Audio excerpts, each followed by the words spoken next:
Shalom, jemaat GBS Yerusalem Baru yang saya kasihi dan yang pasti disayang oleh Tuhan. Saudara,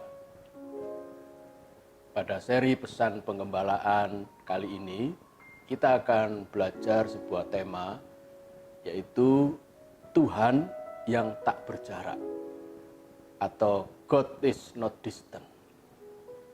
Masih dalam tema di seputar peringatan Paskah, kita akan melihat catatan dari Yohanes yang menyatakan bahwa setelah Yesus mati dan bangkit dan menampakkan diri, Tuhan Yesus masih membuat mujizat. Tuhan Yesus masih memegang kendali atas segala sesuatu dengan tangannya yang telah berlubang dan kakinya yang telah berlubang, lambungnya yang telah berlubang, tanda-tanda yang masih melekat dalam tubuhnya, tanda-tanda yang menunjukkan dia pernah disiksa dan mati. Mari kita buka Alkitab kita dalam Injil Yohanes pasal 21 ayat 1 sampai 8. Injil Yohanes pasal 21 ayat 1 sampai 8. Kemudian Yesus menampakkan diri lagi kepada murid-muridnya di pantai Danau Tiberias. Dan ia menampakkan diri sebagai berikut. Di pantai itu berkumpul Simon Petrus, Thomas yang disebut Didimus, Nathanael dari Kana yang di Galilea, anak-anak Zebedeus, yaitu Yohanes dan Yakobus. Yohanes ini adalah saksi mata yang menulis peristiwa ini. Anak-anak Zebedeus dan dua orang muridnya yang lain. Kata Simon Petrus kepada mereka, "Aku pergi menangkap ikan." Kata mereka kepadanya, "Kami pergi juga dengan engkau." Mereka berangkat lalu naik ke perahu, tetapi malam itu mereka tidak menangkap apa-apa. Ketika hari mulai siang, Yesus berdiri di pantai. Akan tetapi murid-murid itu tidak tahu bahwa itu adalah Yesus. Ayat 5 dan ayat 6, ayat-ayat yang kita akan berangkat dari ayat ini untuk memahami Tuhan yang tak berjarak. Ayat 5, kata Yesus kepada mereka, "Hai anak-anak, adakah kamu mempunyai lauk pauk?" Jawab mereka, "Tidak ada." Maka kata Yesus kepada mereka, "Tebarkanlah jalamu di sebelah kanan perahu, maka akan kamu peroleh." Lalu mereka menebarkannya, dan mereka tidak dapat menariknya lagi karena banyaknya ikan. Maka murid yang dikasihi Yesus itu berkata kepada Petrus, "Itu Tuhan." Ketika Petrus mendengar bahwa itu adalah Tuhan, maka ia mengenakan pakaiannya, sebab ia tidak berpakaian, lalu terjun ke dalam danau. Murid-murid yang lain datang dengan perahu karena mereka tidak jauh dari darat. Hanya kira-kira 200 hasta saja. Dan mereka menghela jala yang penuh ikan itu. Amin. Tadi saya sebutkan kita akan berangkat dari ayat 5 dan 6. Dari informasi dari ayat 5 dan 6 itu, saudara, bahwa Yesus yang berdiri di pantai itu masih bisa bercakap-cakap dengan para murid yang berada di perahu. Artinya antara Yesus dan mereka no distance. Sangat dekat sekali. Mereka pagi itu mengalami kegagalan. Mengalami frustasi. Tanpa hasil untuk bisa dibawa pulang kepada keluarga. Saudara, mungkin akhir-akhir ini engkau mengalami kegagalan. Engkau mengalami sesuatu yang merugikan. Engkau berat.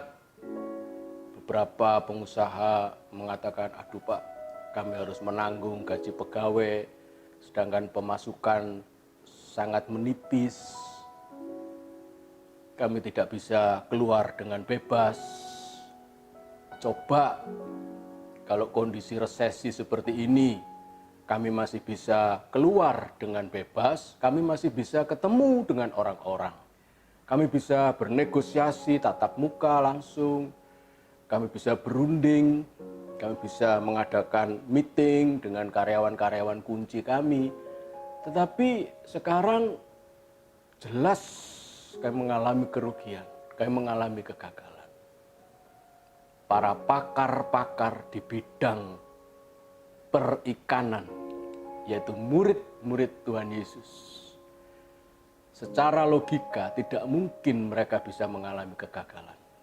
Tetapi faktanya demikian, saudara. Malam itu mereka tidak menangkap apa-apa. Malam itu mereka tertunduk kepala mereka sebagai seorang yang kalah, sebagai pecundang. Satu hal yang sebetulnya memalukan, saudara. Mereka gagal, frustasi, malu, tertunduk, dan kalah. Tapi kebenarannya ialah Yesus, the God is not distant. Yesus adalah Tuhan yang tak berjarak. Yesus menyapa mereka. Yesus memberikan solusi. Dan Yesus pagi itu memberkati mereka, mengubah kondisi kegagalan menjadi sebuah kemenangan. Mereka menghela jala yang penuh dengan ikan sampai mereka tidak kuat menarik ikan itu sendirian. Dan mereka harus berbagi tugas dengan murid-murid lain yang ada di perahu yang lain. Luar biasa, saudara. Tuhan Yesus yang sama, itulah Tuhan yang tidak berjarak dengan saudara dan saya. Yesus yang mereka sembah, para murid itu ikuti, sama dengan Yesus yang saudara ikuti, yang saya ikuti. Sama dengan Yesus yang kita sembah, kita muliakan. Yaitu Yesus yang adalah Tuhan yang tak berjarak. Di dalam mungkin kegagalan kita, kerugian kita, kekalahan kita, rasa malu karena kita tidak berhasil. Jangan khawatir, saudara. Tuhan Yesus tidak jauh dari kondisi saudara saat ini. Dia adalah Tuhan yang tak berjarak. Ada sebuah ilustrasi yang sebagian besar saudara-saudara pasti tahu. Yaitu tentang seorang raja yang memberikan tugas kepada penasehat kerajaan yang sudah sepuh, saudara. Dan kebetulan penasehat kerajaan ini adalah seorang ahli membuat perhiasan. Satu saat raja memanggil, penasehat, tolong aku dibuatkan sebuah cincin yang indah, yang bagus, tetapi Anda harus menulis kalimat di seputar cincin itu. Sehingga kalau aku memakai cincin itu, aku bisa membaca tulisan yang ada mengelilingi cincin itu. Saudara, penasehat kerajaan langsung berkata, sendika dawuh, daulat Gusti, daulat Tuanku Raja, kami akan membuatkan. Penasehat kerajaan itu pulang, saudara, dan langsung bekerja. Dia membuat cincin yang begitu indah. Persoalannya adalah tulisan apa yang hendak diukir di cincin itu. Berbulan-bulan dia merenungkan kalimat apa yang tepat sehingga rajaku bisa diingatkan oleh tulisan itu. Dan dia berdoa minta hikmat yang khusus kepada Tuhan. Tuhan memberikan hikmat, saudara. Dan dia mengukir sebuah kalimat yang indah di seputar cincin itu. Dan cincin itu diserahkan kepada raja.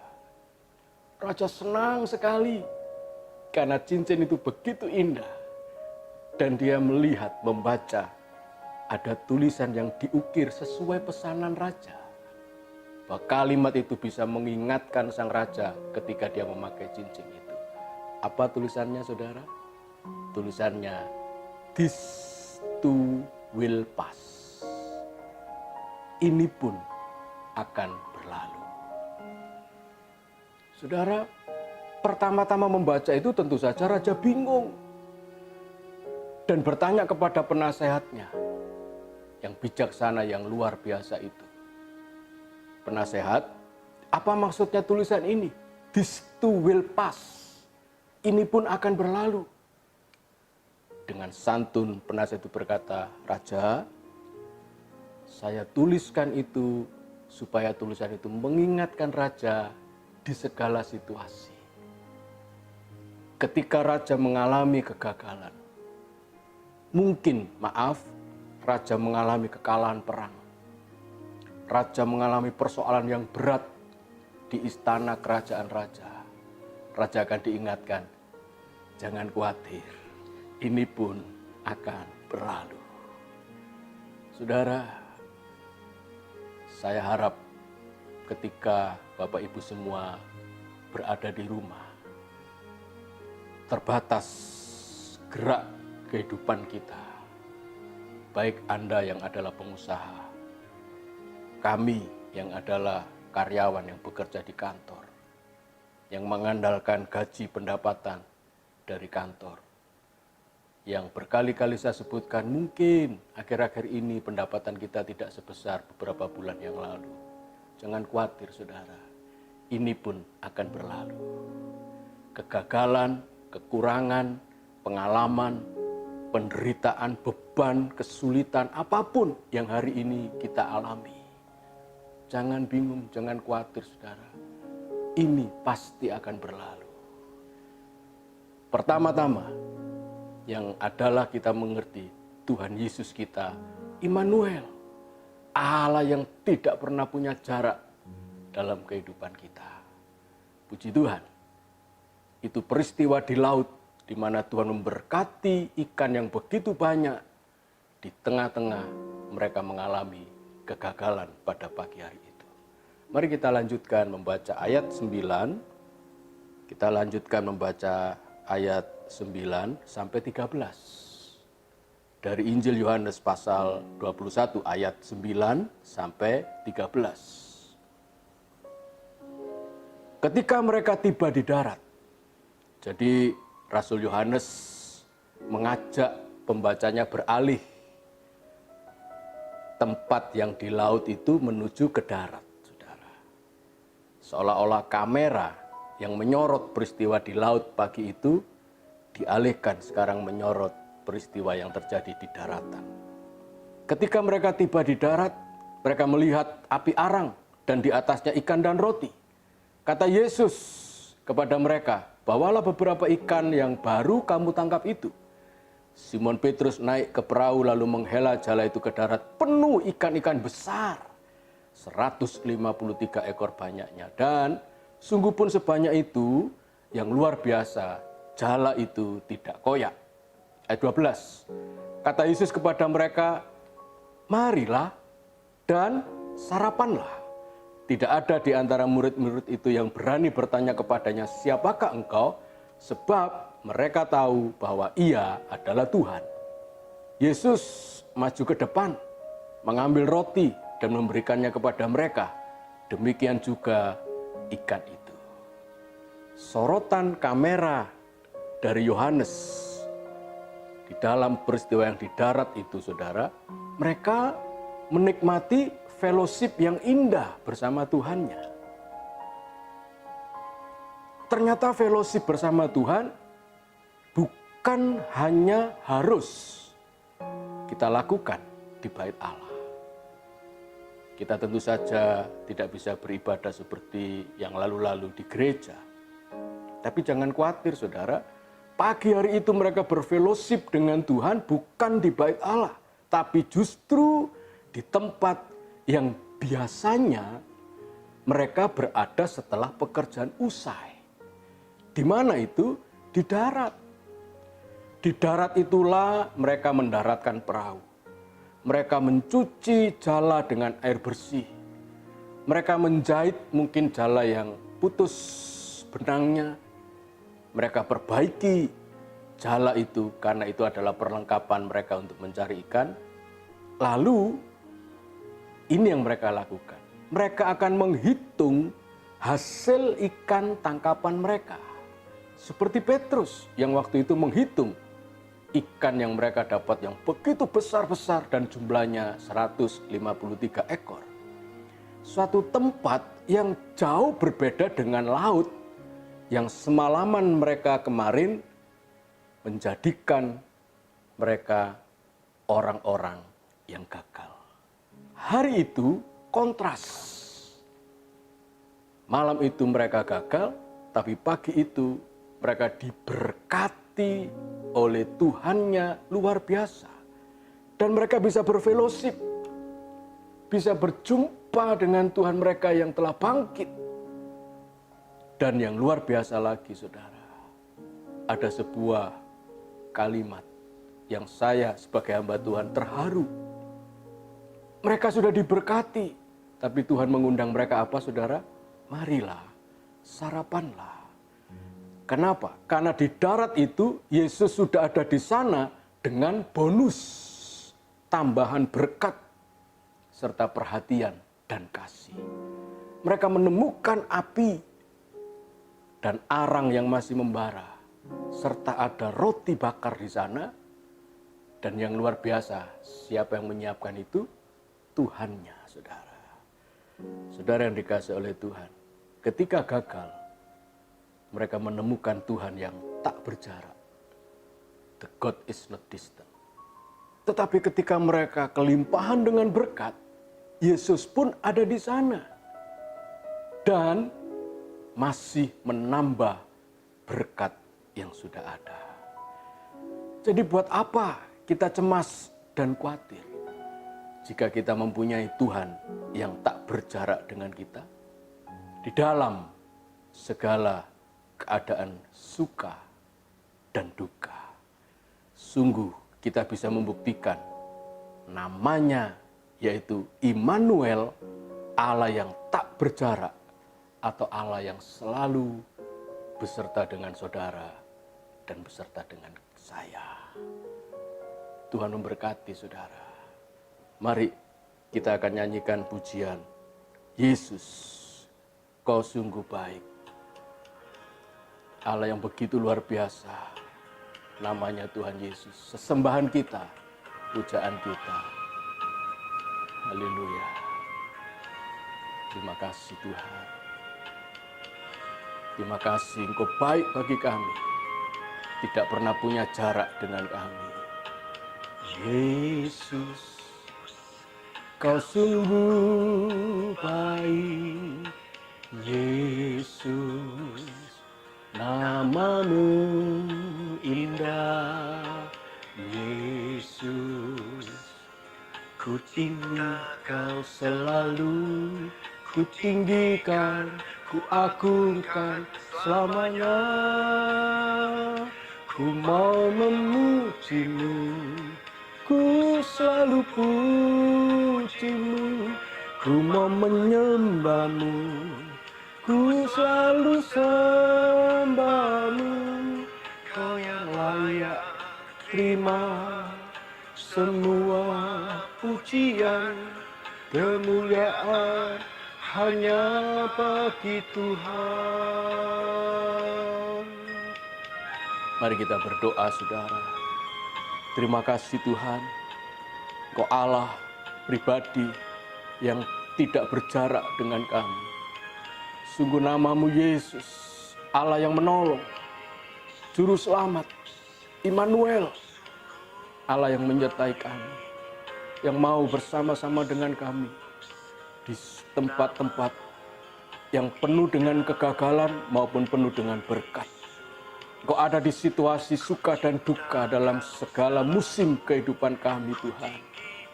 Terima kasih Tuhan buat kebaikan-Mu. Mari Tuhan berikan kekuatan ekstra untuk saudara-saudara kami Jemaat GBS Yerusalem Baru yang akhir-akhir ini mungkin merasakan kegagalan, keterpurukan. Dalam nama Tuhan Yesus, terimalah kemenangan. Juga bagi saudara-saudara yang hari ini diberkati. Mari saudara, ada satu tujuan, kita diberkati untuk menjadi berkat. Tuhan yang sama, tidak pernah berjarak dengan kita, ada di dalam keberkatan-Mu, dan akan mengetuk hatimu untuk berbagi berkat itu dengan saudara-saudara kita yang lain. Terima kasih Tuhan, terima kasih. Dalam nama Tuhan Yesus, yaitu damai sejahtera dari Allah Bapa, kasih karunia dari Tuhan Yesus, Sang Putra, juga persekutuan dengan Allah Roh Kudus, memberkati saudara dari sekarang sampai selama-lamanya. Terima kasih Tuhan, berkat ini saya mohonkan di dalam nama Tuhan Yesus, Allah yang tak berjarak dengan kami. Mari yang percaya kita katakan, amin, amin, amin, saudara. Tuhan memberkati, haleluya.